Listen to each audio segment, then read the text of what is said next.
Try it again, Dad. The engine in the old Ford A series turned over lethargically on the starter motor. Still nothing. I'd been given a 1970s Ford tipper lorry the previous week by a builder from near Gloucester.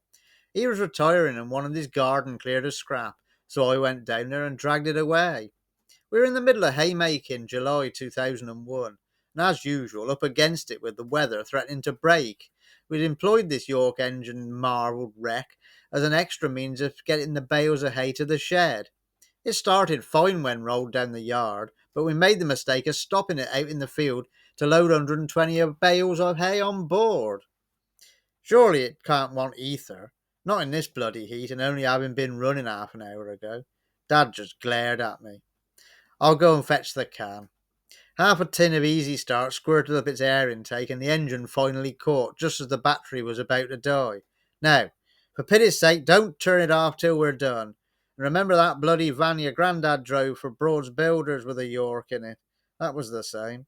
A week or so later, a fella came into the yard and offered me 100 quid for the tipping body off of that old lorry. I agreed so long as he unbolted it himself, and he made a start. Lunchtime, the fellow wandered into my workshop, asking if he could plug his kettle in.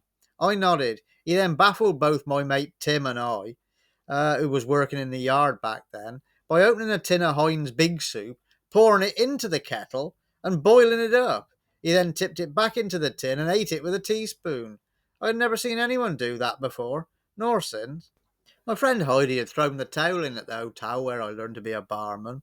Now she had started working in the little country pub around the corner from her parents' small holding, and not far from the estate I grew up on. Big John and I would be out and about doing the rounds of local establishments during the summer of '96 in my tired but still smart looking BMW E21, often calling in to see her and play their fruit machine. Despite chauffeuring others into their hostelry and spending my own cash on the fruit machine, of course, my lack of beverage purchasing seemed to come to the attention of this pub's custodians. A stooped, smoke dried, and wizened skinned woman in her 60s, coupled with her husband who was a dead ringer for Douglas Hurd. Heidi had obviously explained about my dietary issues at some point, no doubt in an attempt to quell some sort of behind the scenes uprising relating to my presence without drinking alcohol. This had clearly been taken with a pinch of salt. I arrived alone on a sunny summer evening, sitting in the beer garden waiting for Heidi to finish her shift at 9 o'clock. We were meeting her boyfriend and a few others, with a view to going on elsewhere. When Heidi didn't appear outside by 9:15, I went inside to inquire as to why. This effectively being me walking right into the storm. Jan, the landlady, sat perched on a bar stool at the end of the bar, fag in hand, scowl fixed to her face under the poorly dyed brown grey mop of curly hair. Asking after my friend's whereabouts, this rat-faced old witch ignored the question completely, instead coming back at me with as to why I wasn't ordering a drink. I quietly explained I was just waiting for my friend.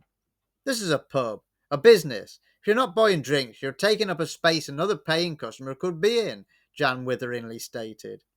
I gazed around the bar, then back to her face, reading what I was thinking. She anticipated it with, I'm not just talking about tonight. There have been other times when we were very busy. You just sat there all night. No sign of buying a drink. Heidi had appeared in the bar, but seemingly aware of what was happening, kept back. Let me buy you a drink then, Jan. If that would make us friends, I offered. Her husband, coming from behind the bar, having been earwigging, was straight on at me. You're just trying to be a clever little bastard. This close to being barred, he hissed, holding his thumb and finger an inch apart. I looked at both of their faces in disbelief, then across to Heidi, who just shrugged. And that's when the pin flew out. I had had more than enough of this shit.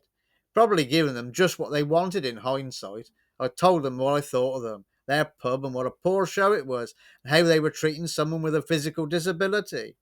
Marching out and getting into the old Beamer, I spied their terracotta pots all round the place filled with plants outside the pub.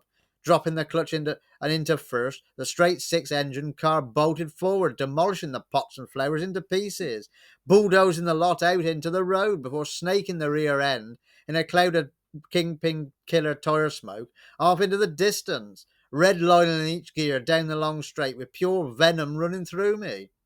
Next day, I was out in the lorry, and when I got back, Heidi had left a shirty note on my car's windscreen, thanking me for causing her a whole heap of shit with the publicans and risking her job.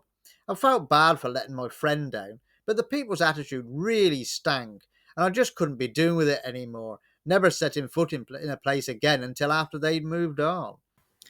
Hello there, thank you for watching my video. If you've enjoyed this one, would like to see a few more, please like, share and subscribe. It is appreciated, it does mean a lot. Also have a look at the channel's merchandise shop, the address of which will be on the screen now. All the purchases go towards supporting the channel. Take care then, all the best.